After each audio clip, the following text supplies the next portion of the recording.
Consommer local et bio a aujourd'hui le vent en poupe. C'est une demande de plus en plus forte de la part des consommateurs et cela répond aussi à un souhait de réduire nos impacts environnementaux, de gagner en autonomie, d'assurer une traçabilité et de mieux rémunérer les producteurs en limitant les intermédiaires. Cette question de l'approvisionnement local en matières premières interroge aussi certaines boulangeries bretonnes qui se fournissent majoritairement en céréales panifiables en dehors de la Bretagne. On a la particularité d'être meunier et boulanger. 90% des céréales qu'on écrase, c'est du blé. La farine biologique qui est utilisée dans les boulangeries bretonnes vient généralement de moulins très souvent situés hors de Bretagne, parce que la culture de blé meunier bio en Bretagne est assez peu développée. L'envie de relocaliser, en fait, pour moi, une démarche assez cohérente avec ce qu'on fait, de travailler de manière la plus écologique possible, de travailler le plus localement possible au niveau économique aussi. C'est une demande des clients, c'est une volonté de notre part, c'est une volonté aussi de la part de certains agriculteurs. Concernant le blé bio panifiable, moi, un objectif premier, c'était d'essayer de trouver un débouché un peu plus valorisant pour le blé, quoi. Et bon, l'objectif, c'est aussi de travailler avec des gens locaux, quoi. Si un jour la farine qu'on trouve dans les magasins vient de mon champ, je serais quand même super fier. Yves Canévet, Jonas Le Gall décident de contacter la Chambre d'agriculture de Bretagne pour les accompagner dans ce projet. Un premier noyau de 5 agriculteurs se forme et celui-ci s'étoffera. Tous ont pour objectif de vendre en circuit court leur production et d'être rémunérés au juste prix de leur travail. Pour financer l'animation de ce groupe, un groupement d'intérêt écologique et économique est déposé pour 1 an, un GI2E.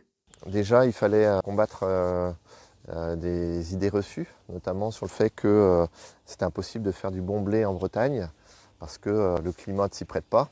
On a travaillé tous les aspects du choix des semences, la production, la récolte, le séchage, le triage, le stockage, et jusqu'à la délivrance en fait, de blé panifiable aux minoteries locales et aux boulangers locaux également. Et en fait, on a associé depuis le départ l'ensemble des acteurs dans la démarche, sachant qu'on travaille au final pour les boulangers.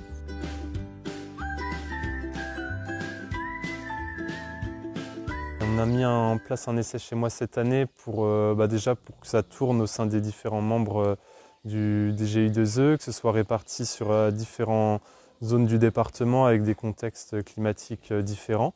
Sur les essais avec les différentes variétés, on analyse d'une part le rendement, le taux de protéines, l'humidité, et après on va aussi un peu plus loin sur des qualités, sur les qualités meunières boulangères du blé.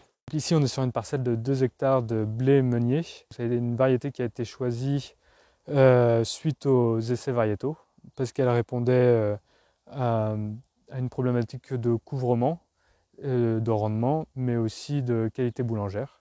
Donc on a décidé d'essayer cette variété pour voir si on va pouvoir continuer dessus par la suite. Donc le but de ma venue dans ce groupe, c'est de monter en compétence sur cette culture, sur la mise aux normes du grain, et pour aller jusqu'à sa transformation. L'enjeu, c'était de réaliser des analyses du produit fini selon des critères objectifs, que ce soit le volume du pain, la couleur du pain, la caractéristique de la croûte. L'enjeu aussi, c'était de questionner les critères qualité théoriques. Et donc on a eu des surprises, des blés qui étaient plutôt autour de 9% ou 9,5% de protéines qui au final donnaient des pains intéressants. Les standards des blés panifiables sont limitants en fait et restreignent le champ des possibles. Aujourd'hui, le blé avec lequel on boulange aurait pu être déclassé, mais on arrive à sortir un pain qui est tout à fait satisfaisant. Il y a vraiment des enjeux pour l'autonomie des territoires et pour la relocalisation. L'intérêt d'être entré dans le groupe, ça a été d'échanger sur les variétés, sur les façons de cultiver aussi, et puis de partager surtout, de partager aussi nos réussites et nos déboires aussi. On commence à avoir une certaine vision des variétés qui sont intéressantes ici. que ce soit en culture ou en panification. Donc on a pu éliminer certaines variétés, en confirmer d'autres. On a échangé sur les critères qualité attendus, à la fois en s'appuyant sur les références dans le métier, la boulangerie, de la meunerie, mais aussi de réaliser des tests de panification directement dans notre boulangerie, en faisant ces tests au levain naturel, voilà, qui sort de la norme habituelle, mais qui est plus représentatif de comment va être utilisé le blé bio. Aujourd'hui, ça nous permet d'avoir une vision sur les leviers qui peuvent être mis en place aussi collectivement pour améliorer en fait la filière de transformation autour du blé. Maintenant, il y a plutôt un travail à faire sur l'après-récolte, le stockage et le fléchage des volumes vers des meuniers, vers des débouchés.